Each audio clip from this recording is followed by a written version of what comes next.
Salut! Ça va? Bienvenue dans cette nouvelle vidéo. Ça c'est de l'introduction hein.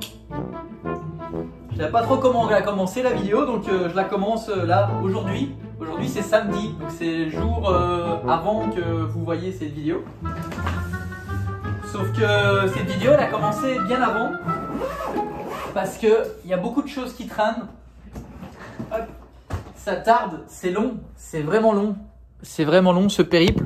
Et pour cause, vous allez voir tout ce qui s'est passé. Je pense que cette vidéo va être en plusieurs parties. Là, je suis en train de terminer le montage à l'hôtel. Bon, déjà, en tout cas, si vous voulez m'encourager dans ce périple et pour cette vidéo, un petit pouce. Si vous n'êtes pas encore abonné, n'hésitez surtout pas à vous abonner. Et moi, je vais continuer le montage et je vous envoie dans ce périple, dans cette vidéo. Bienvenue sur la Family Coast. Depuis 2016, on a décidé de changer de mode de vie pour vivre plus librement.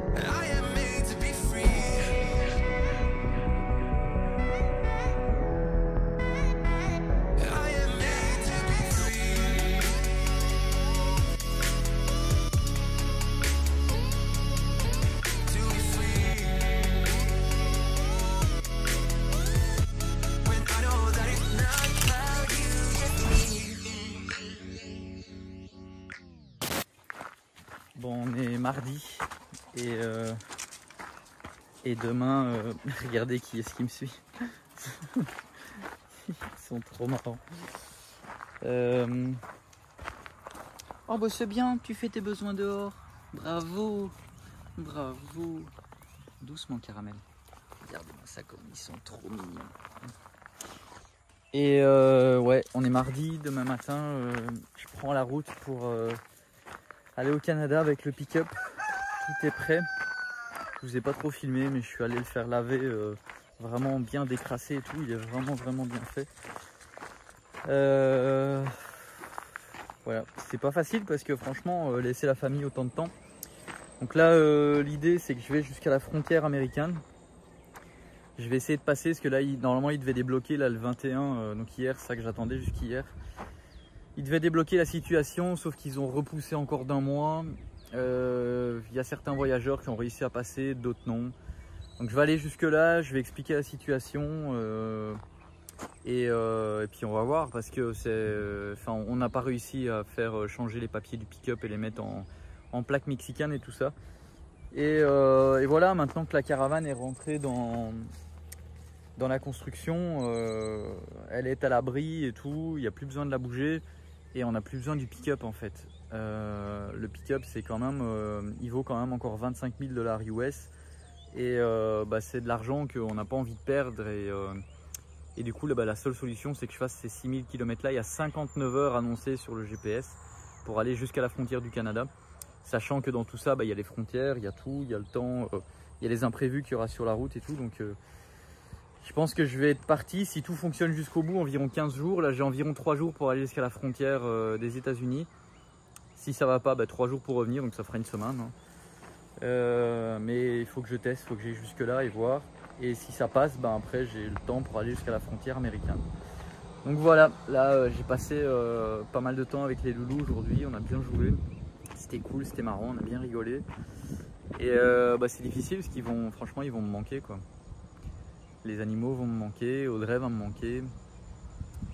Et voilà, tout va me manquer. Ça va être bizarre. Ça va faire bizarre. Les 2-3 premiers jours, je ne vous cache pas que ça va faire du bien d'avoir un peu de calme et tout. Mais je le sais que ça va très vite me manquer. Voilà, ma petite famille. Mais voilà, c'est comme ça. Il faut bien faire ce qu'il faut. Donc voilà. Oh non, Zozo. Oh non. Non. Non. Zozo. Non. Oh mais non. Non. Non. Non. Oh mais non. Non. Papa. Non. Non. Comment tu dis? Oh non. Oh non. Mais non. Manon. Bah non. Oh mais non. Mais non, fais pas ça.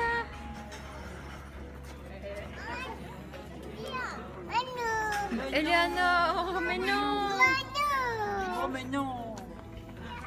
Oh mais non. Oh mais non. Ça va? Je suis un peu triste.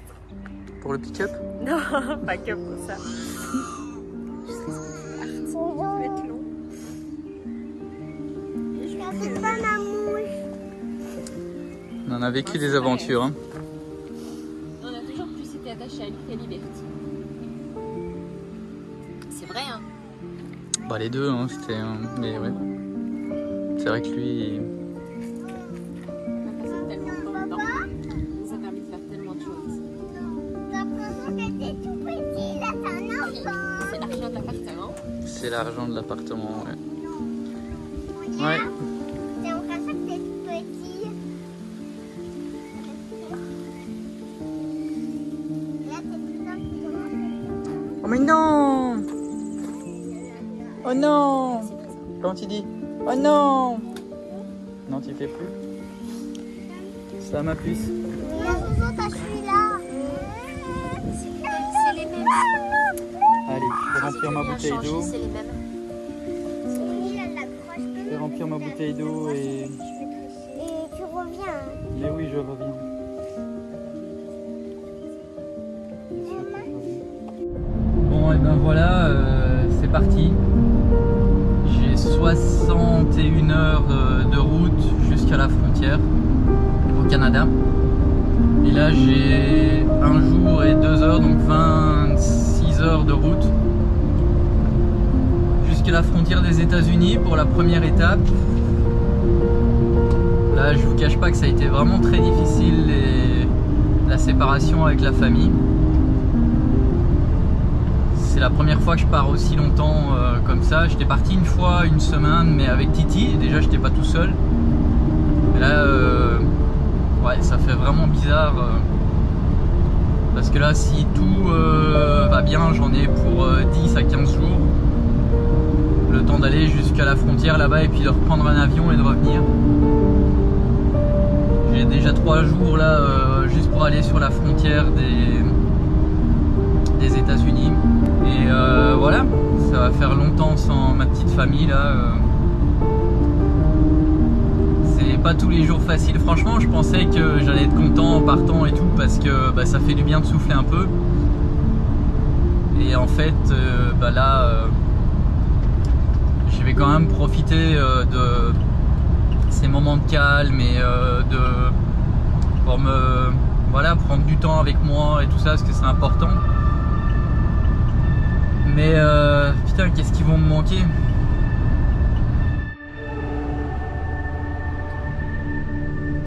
Bon, mais c'est mignon tout plein ici.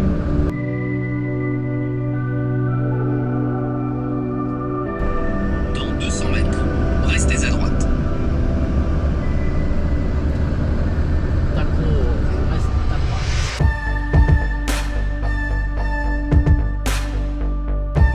Nous sommes à Champoton. Restez à droite. Je reste à droite. Alors oui, je parle au GPS, il faut bien que je parle avec quelqu'un.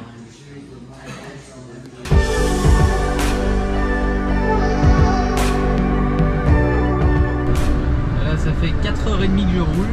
Ça va bien, ça se passe bien. Jusque là, la route, c'était quand même des voies rapides. Là, je sais pas.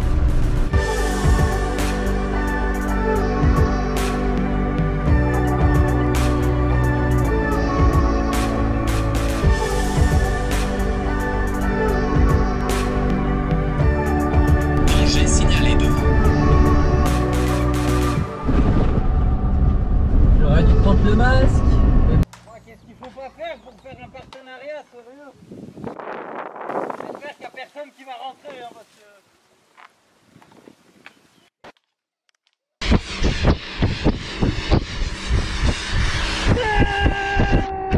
Je vais m'arrêter. Oh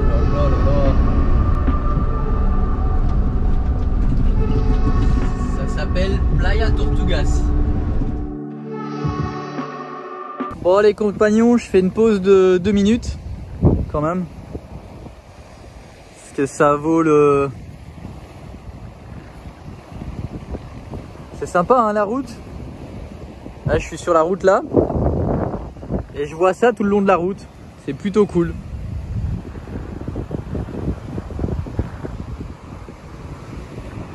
Allez, c'est reparti.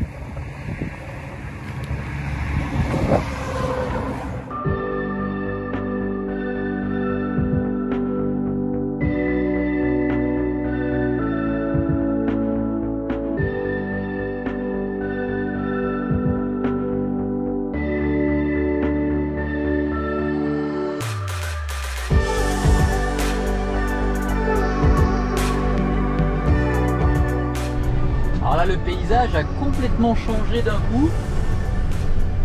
C'est vraiment différent. Beaucoup plus d'air, moins de cailloux. La terre doit être différente.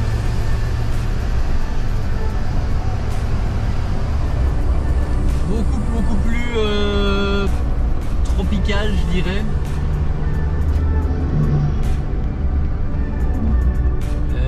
Les arbres sont un peu différents aussi. C'est joli, c'est sympa.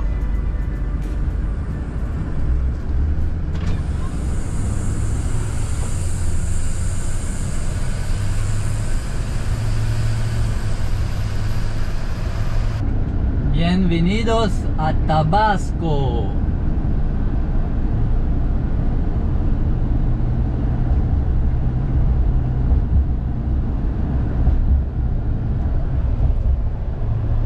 Vous me mettrez un petit peu de tabasco avec ces spaghettis s'il vous plaît.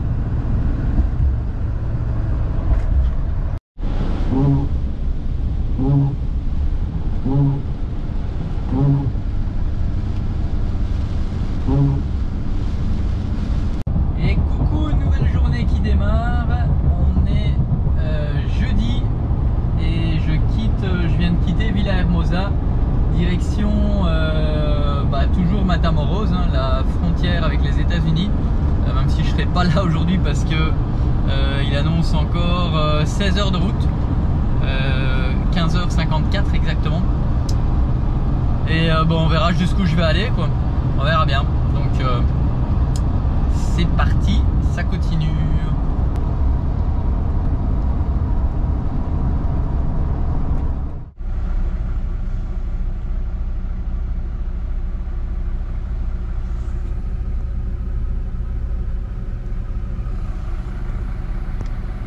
Ça bouchonne.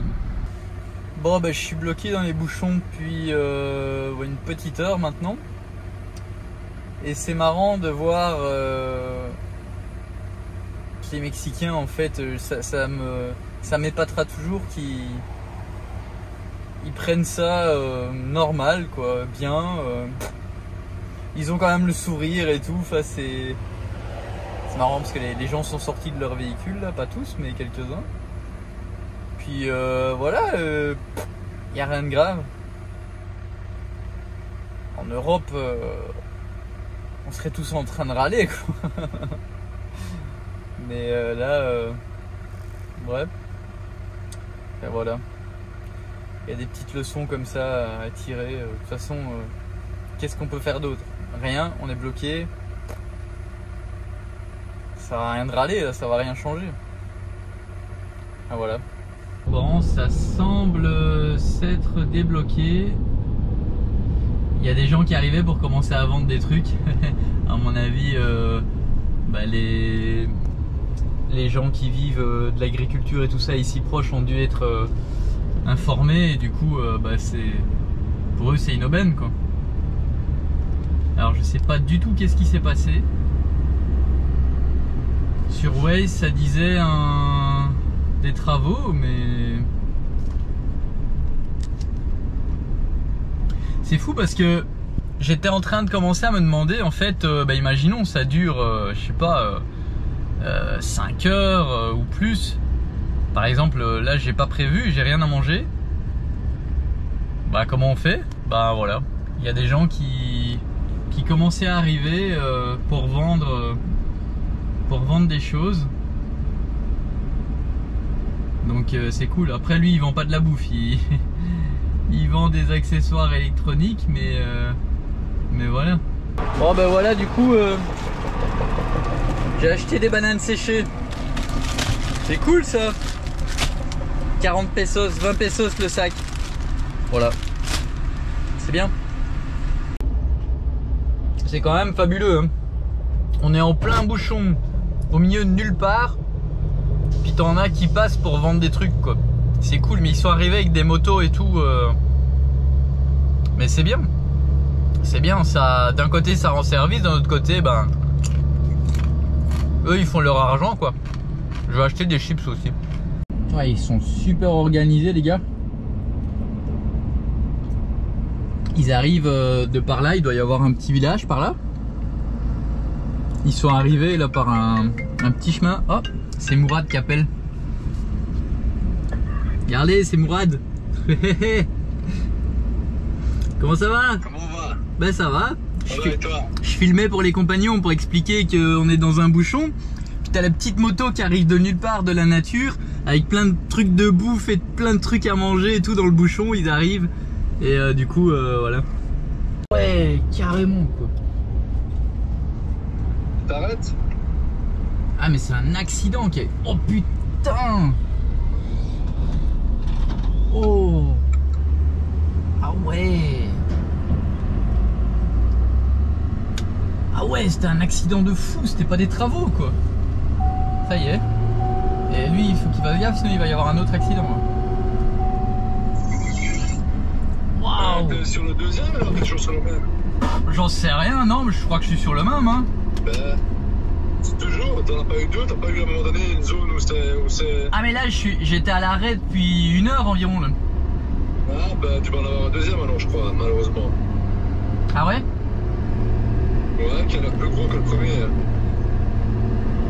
Ah ouais? Je pense. Ben, je vais vérifier, peut-être que c'était celui-là. Avec un peu de chance c'était celui-là, mais moi quand j'ai vu où t'étais, j'ai regardé sur Google Maps, j'ai vu qu'il y avait 15 minutes, tu vois. Et le suivant, genre, il est en orange, un petit peu rouge, mais il est beaucoup plus long, quoi, toi. Ils disent des travaux. Ouais, donc c'est bison futé ici. Ouais. À distance, avec décalage horaire, ce qui fait des petits couacs des fois. Pour la petite histoire, hier Mourad m'a réservé un hôtel à distance. Sauf que bah avec le décalage horaire, lui il était déjà jeudi. Sauf que moi j'étais mercredi, du coup il a réservé pour jeudi. Et quand je suis arrivé, bah non, votre réservation c'est pour demain monsieur. Ok.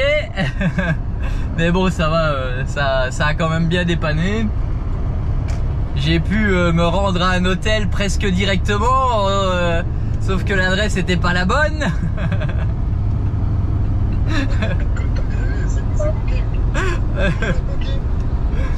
Enfin voilà. Voilà. Bon allez, je vous laisse les compagnons parce que ça devient dangereux là. Une caméra, une conversation et un démarrage de bouchon où tout le monde démarre comme des pétés. Encore ça va, c'est quand même plus calme qu'en Europe hein. Puente Antonio do Valle.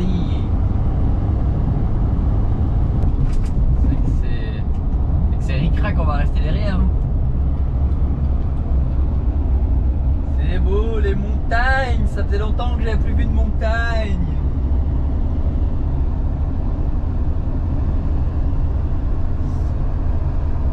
C'est fou comme le paysage change d'un jour à l'autre quoi.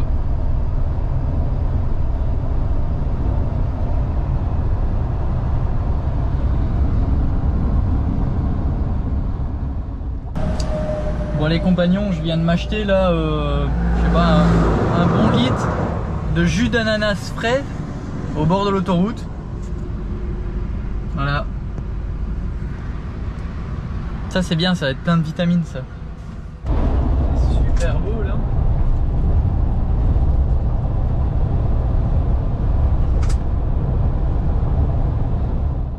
Bon, petite réflexion comme ça.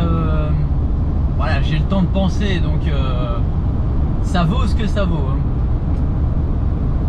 Mais j'étais en train de regarder la nature et parfois il y a vraiment des beaux arbres et je me dis waouh, il y a vraiment des beaux arbres. Et puis après je me dis par contre à côté il y a des arbres qui sont moins beaux. Et après je me dis eux ils s'en foutent en fait qu'il y a à côté d'eux il y a un bel arbre et qu'eux ils sont moins beaux. Et pourquoi des humains, on est tout le temps en train de se comparer les uns les autres, à essayer de vouloir être mieux, à essayer d'être un chêne, alors qu'on est destiné à être un gland en fait. Voilà, si on est destiné à être un gland, soyons fiers d'être un gland et non un chêne. Il est bidon mon exemple parce que le gland... Bon, s'il vous plaît, soyez indulgents, j'étais tout seul dans la voiture. N'empêche que quand tu vois les commentaires de certains, ils s'assument complètement en étant des glands, hein, parce que voilà, il n'y a pas de réflexion, quoi. Enfin, vous voyez ce que ça peut devenir, quoi. Mais vous avez compris ce que je voulais dire, voilà. Si, voilà, on est une fougère, on ne doit pas envier le chêne. C'est que on est né pour être une fougère, quoi. Tu vois? Non? Je sais pas. Non, c'est pas... Bah si, moi je trouve ça c'est un peu du sens, hein. C'est la nature en fait.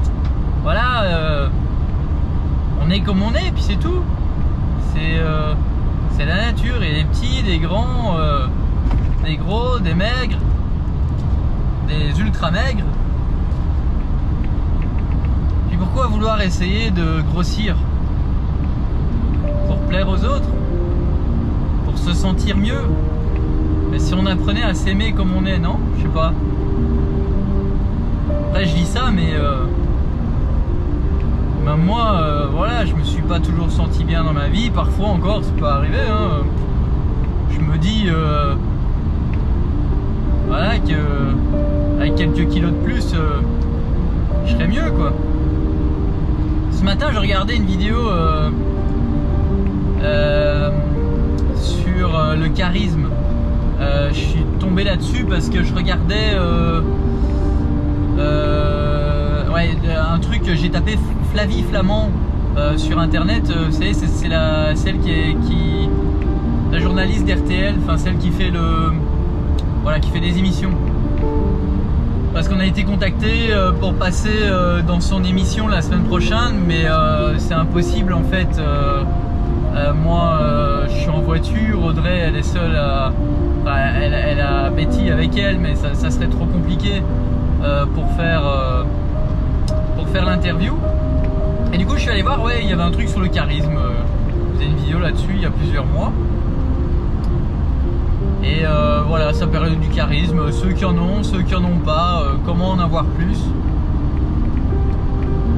Est-ce qu'il y a besoin de chercher à en avoir plus en fait? Voilà. C'est une question, hein, c'est pas une affirmation, hein, vous savez.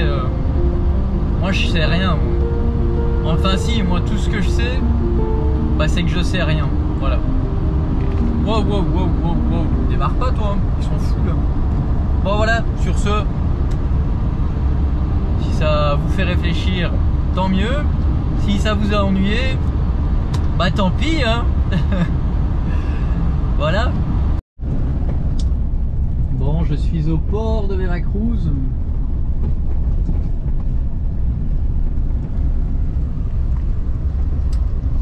Je me suis pris un petit hôtel sympa parce que là je suis crevé.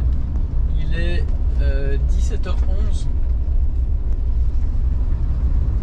Mais je suis vraiment fatigué, du coup je vais aller bien me reposer pour partir tôt demain matin.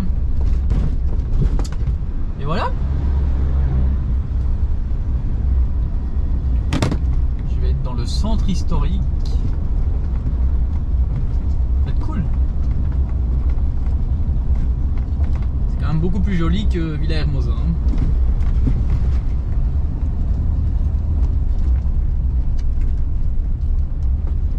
Je me rappelle, on était venu se balader ici à pied avec les enfants.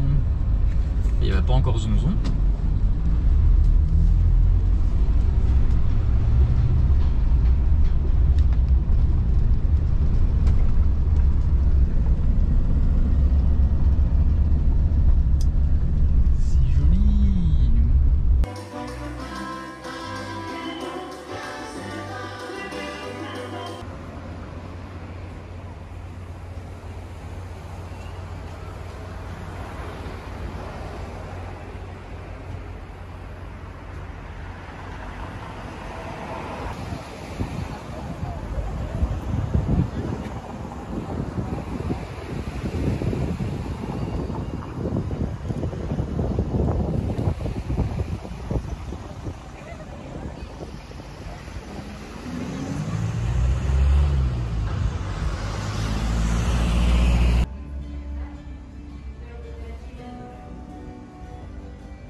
Buenos días.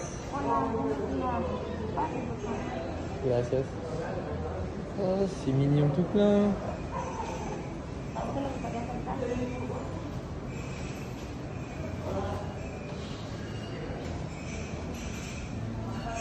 Buenos días. Regarde le petit déj. Je vais bien manger.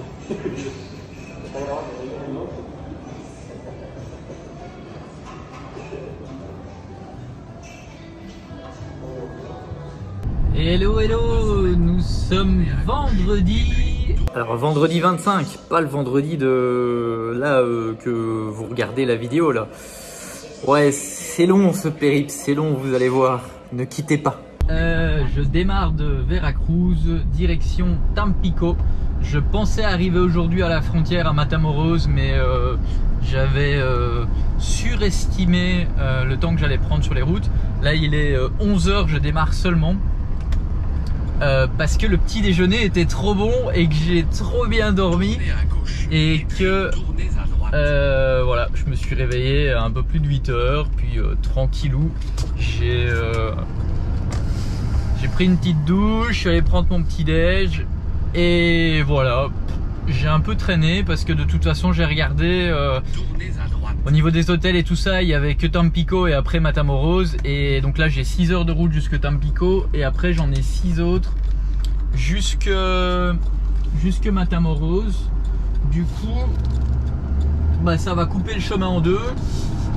Voilà, ça fait pas trop de kilomètres, mais en même temps c'est déjà pas mal, 6 heures de route, donc voilà, donc c'est parti, je quitte Veracruz, direction Tampico. Dans 200 mètres, restez à gauche.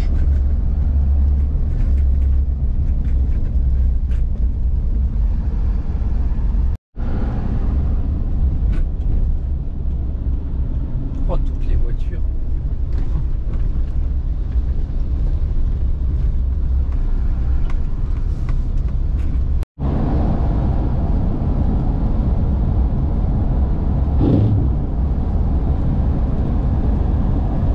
Le temps, c'est une espèce de... On se situe dans un point psychologique. Mais c'est pas vrai. Si tu veux, l'espace, c'est du temps... L'espace, en fait, n'existe pas. La notion d'espace n'existe pas. L'espace, c'est un temps choisi. Ok. Si tu veux dire que l'espace existe, ce serait dire que l'espace se crée à chaque instant. Or, c'est pas vrai, il existe déjà. Comme ton chemin sur la route. Il existe déjà. Oui. Par contre, selon le moment dans le temps où tu te situes, tu vas vivre ou générer un espace. Mais il existait déjà. Je t'ai dit, on fait des abrégés aujourd'hui. Mais c'est juste pour dire que cette notion de temps est illusoire. On interprète ce qui nous arrive comme étant le moment présent. Là, tu vas commencer à imaginer tous tes délires. Tiens, j'ai été capitaine flamme. Enfin bref, vaut mieux bien s'ancrer. Hein. Et puis, imaginez donc un tube de lumière blanche, imaginez une connexion avec un esprit supérieur qui serait un peu au-dessus, un lien qui vous relie, et puis lui poser cette question où ces simples mots qui sont montre-moi mes transincarnations. C'est pas plus, je vais dire, pas plus complexe que ça, même si le processus décrit est un peu mieux expliqué dans le livre. La plus grosse piste de nos jours, c'est la piste émotionnelle. Déjà, pour être dans l'amour, il y a un opposé à l'amour. Cet opposé à l'amour, il s'appelle la peur. Question ? Oui. C'est votre question. Et dans la nature, quand je dis dans la nature, je suis en train de te parler de la nature naturelle, les arbres et les plantes, mais aussi dans la nature humaine, la solution. Totalement, je suis complètement d'accord. Merci beaucoup Sylvain pour ce beau partage, qui est une valeur pour le coup qui reste, qui est pérenne et sacrée. Je s'en fiche. Et je vous conseille Danger signalé devant. Transincarnation, plusieurs vies en même temps, de Sylvain Dito, et Terre 2 que j'ai commandé et que je le commenterai aussi sur le compte Instagram Spiritualista Podcast.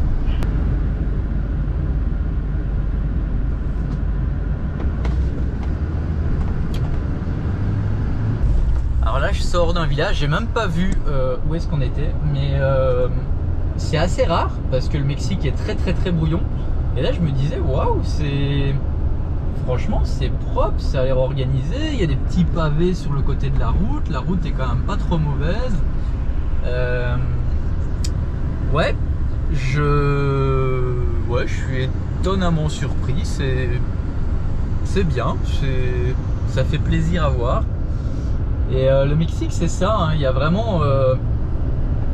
c'est même pas chaque État, c'est chaque village est une petite communauté, on va dire, et qui est plus ou moins bien organisée et qui a sa particularité en fait, et qui a son mode de fonctionnement, et j'aime ça, moi, j'aime ça. Puis les paysages qui changent tout le temps. Là aujourd'hui, encore beaucoup plus montagneux que hier, avec la mer d'un côté, les montagnes de l'autre. C'est chouette, hein. Moi, le Mexique continue à m'émerveiller en fait. C'est un pays qui est très particulier, hein, qui est pas lisse comme des pays occidentaux, comme la France, comme les États-Unis, où tout est nickel, propre, où tout est cadré. Ici, il n'y a rien qui est cadré en fait. Enfin si, il y a des choses qui sont cadrées, mais il y a une part de... Voilà, je sais pas comment l'expliquer, il faut le vivre en fait. En fait, peu importe les images que je pourrais vous montrer, que des voyageurs pourraient vous montrer ou quoi que ce soit, c'est quelque chose qui se vit, qui se ressent, qu'on apprécie ou non. D'ailleurs, il n'y a pas de... Je peux pas dire que c'est mieux qu'ailleurs. Moi, ça me correspond plus. Mais quelqu'un qui est habitué et qui aime que tout soit carré, propre, nickel, et qui est...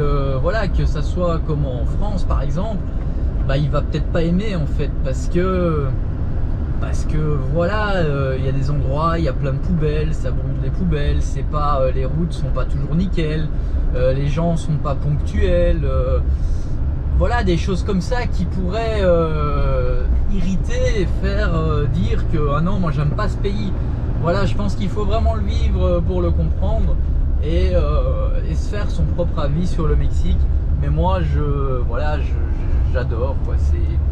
C'est voilà, la route. Danger signalé devant. Voilà, la route elle est défoncée, ben voilà, ça fait partie du charme en fait. Ils viennent de la refaire, mais elle est déjà défoncée parce que probablement qu'elle a été aussi pas refaite dans les règles de l'art. Et c'est ça, c'est le Mexique. Mais moi je trouve que ça fait son charme, voilà. C'est comme ça. Voilà, c'était le petit moment. Bon, c'est même pas philosophique là, c'était. Enfin, un petit moment, voilà, à plus. Alors je me dois quand même de vous partager un truc. Je viens de terminer un podcast, ça va... Alors comme ce que je viens de dire juste avant, comme le Mexique, ça va pas plaire à tout le monde. Écoutez, si ça vous attire, écoutez-le. Si ça vous plaît pas, arrêtez. Et puis voilà, hein, on reste copains, hein, ça va pas changer. Mais si ça peut vous faire du bien, voilà, je vous mets le lien dans la description. J'ai rien à voir avec le truc, c'est Audrey qui m'a envoyé ça il y a un peu plus d'un mois. Elle m'a dit vas-y écoute, tu vas voir, c'est vraiment bien. Puis vous savez, enfin moi je suis comme ça, mais quand quelqu'un me partage quelque chose, un proche, ben, en général j'ai du mal à écouter en fait, parce que voilà, ça, j'y mets pas trop d'importance. Et là j'avais beaucoup de temps, je l'ai écouté et j'ai bien fait. Danger signalé devant. C'était vraiment bien. C'est sur Spiritualista. Je sais même pas comment elle s'appelle, la nana qui a interviewé. J'ai oublié le prénom, mais c'était super bien. Donc ça parle de spiritualité, hein, mais c'est au-delà de ça en fait, ça envoie beaucoup de messages positifs, surtout par rapport à tout ce qui s'est passé et ce qui se passe encore en ce moment.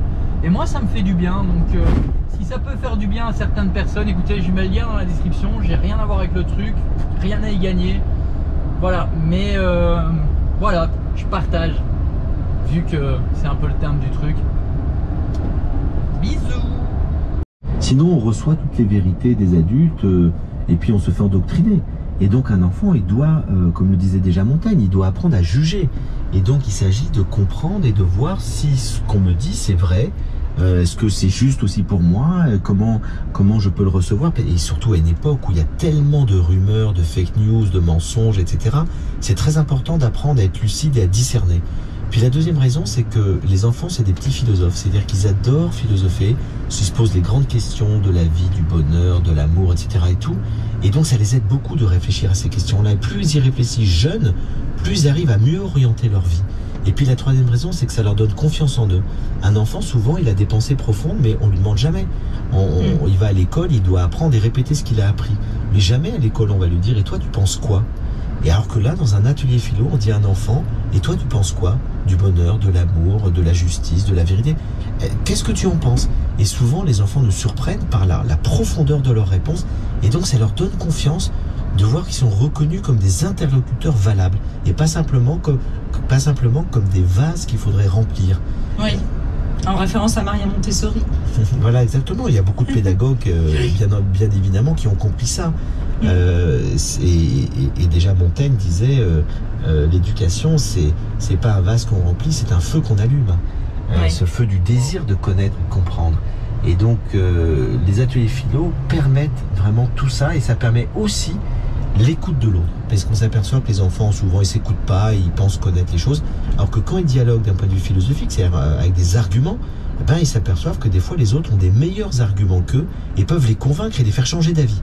Et ça c'est formidable, parce que c'est l'universalité de la raison humaine. On s'aperçoit que la raison est universelle, elle est partout présente chez l'humain, et qu'on peut dialoguer avec des gens dans le monde entier qui n'ont pas la même culture, qui n'ont pas la même religion, qui n'ont pas la même couleur de la peau. Je trouve de rester en bonne santé le plus longtemps possible, c'est un miracle.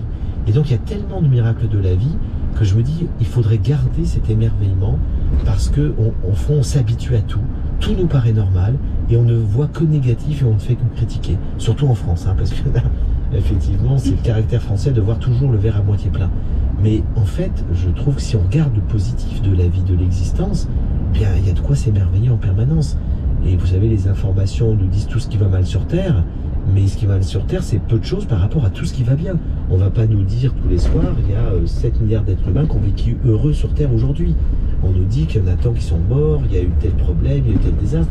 Mais en fait, globalement, la plupart des individus ont des vies qui sont belles, même si elles sont simples, même si des fois elles sont pauvres. J'ai beaucoup voyagé dans des pays dits du tiers-monde, en Asie, en Afrique, etc. Mais j'ai vu plein de gens heureux dans des conditions de vie très simples, avec juste le minimum vital. Et donc là-dessus, je dirais que beaucoup d'êtres humains ont accès à une vie qui leur fait une proposition du bonheur à travers des choses très simples. Et nous qui avons beaucoup plus de biens matériels, d'argent, etc. et tout, et ben finalement on n'est jamais content. Alors ça c'était un autre podcast et je vous le mets aussi dans la description, c'était vraiment super intéressant, j'ai vraiment beaucoup aimé aussi celui-là. Mais regardez-moi ça, cette autoroute magnifique.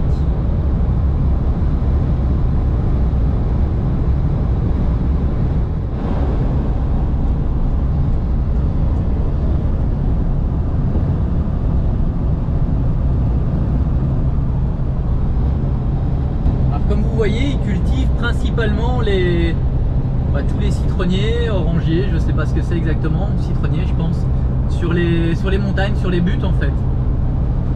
Il va y avoir un but à ça. Ce voyage me fait un bien fou, vous n'imaginez même pas. Et là, je vous fais écouter un audio,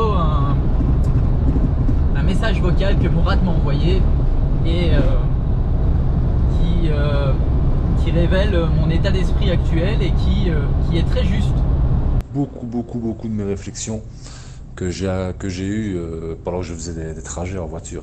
Le fait de faire trajet en voiture, c'est pour ça que j'écoute très peu de musique moi en fait dans la voiture, parce que la musique finalement des fois elle t'embrouille l'esprit, tu chantes, en fait, elle t'occupe, c'est vrai, ça fait passer le temps un petit peu, mais d'une certaine manière ça t'empêche de méditer, le fait de réfléchir. De réfléchir en voiture, ou bien d'en profiter pour écouter comme ça des trucs intéressants. Donc c'est sûr que là franchement t'as de quoi faire, des journées complètes, des heures et des heures, ne les passe pas, j'ai envie de te dire, inutilement, justement si ça peut être bénéfique et être une sorte de chemin de croix. Tu sais que religieusement parlant, dans ma croyance, l'homme en voyage a une certaine bénédiction, quand on est en voyage d'ailleurs, on dit par exemple que la prière, quand un voyageur demande quelque chose, sa prière lui est exaucée. Donc quand des gens, des fois, partent en voyage, il y a des autres gens qui leur demandent, par exemple s'il y en a un qui est malade ou quoi, il va demander au type qui part en voyage, est-ce que tu peux faire une prière pour moi, parce que tu auras un statut de voyageur, et le statut de voyageur est en quelque sorte béni, surtout quand tu voyages pour une bonne raison. Et là, en l'occurrence, ça reste une raison honorable, parce que tu pars pour vendre ton 4x4, pour pouvoir nourrir ta famille. Enfin voilà, c'est un but tout à fait honorable, tu te sacrifies pour ta famille, tu pars, etc. Donc ça veut dire que le voyage peut vraiment spirituellement t'apporter quelque chose, rien qu'en le faisant, quand en le pratiquant. D'ailleurs, c'est ce que tu vis depuis 5 ans maintenant. Mais voilà, donc ça veut dire que ouais, tu pourras faire en sorte que ce voyage peut complètement te changer, quand tu vas se retrouver comme ça pendant des heures et des heures tout seul, toute la journée, pendant une semaine complète, quand tu vois. Si à la limite tu peux ajouter à ça des moments de méditation ou bien écouter voilà, des podcasts comme ça. Bref, donc ouais, donc profites-en, ouais, je pense que ce voyage-là, il peut être au-delà du côté matériel que tu vas juste déposer une voiture pour la vendre et pour redescendre. Tu peux vraiment en faire une élévation spirituelle, quoi. Tu peux vraiment évoluer dans ta pensée. Et qui dit évolution dans la pensée, dit évolution dans les actes aussi. Après, tu vois les choses différemment, tu as un degré de compréhension différent de la vie, tu vois. Et donc voilà, enfin bref, donc bah, c'est intéressant que tu m'envoies ça, et que tu me dises ça. Parce que c'est vrai que j'ai même pas pensé, mais moi, c'est vraiment en voiture que je trouve les plus grosses aspirations.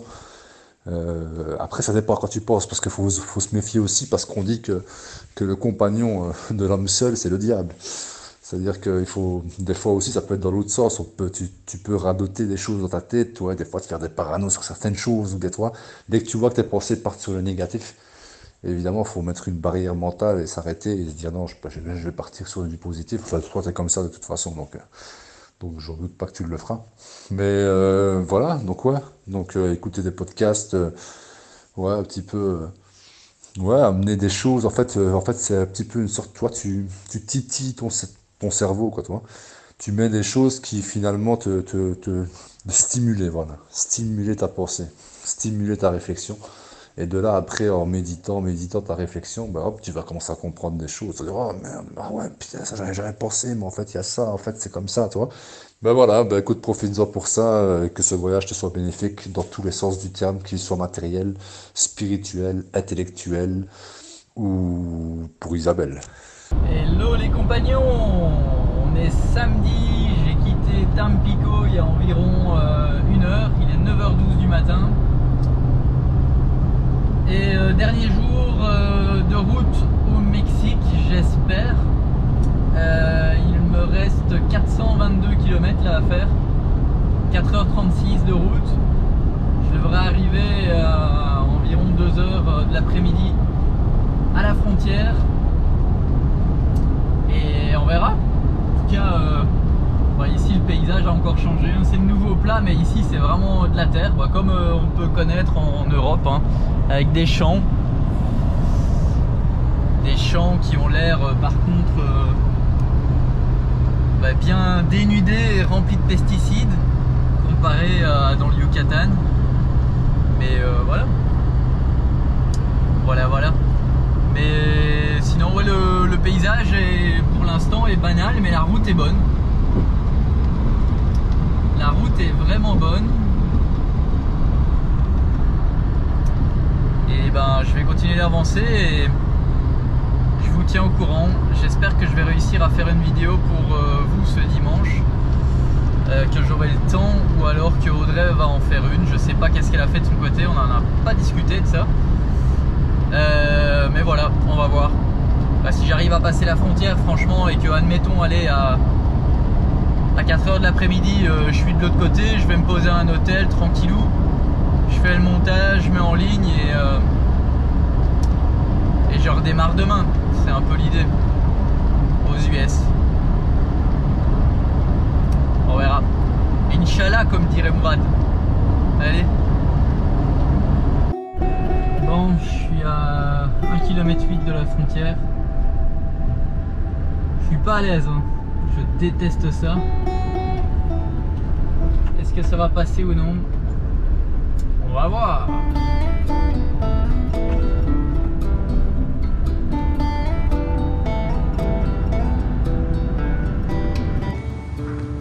Bon, et qu'est-ce qui s'est passé à la frontière quand je suis arrivé, la frontière des États-Unis?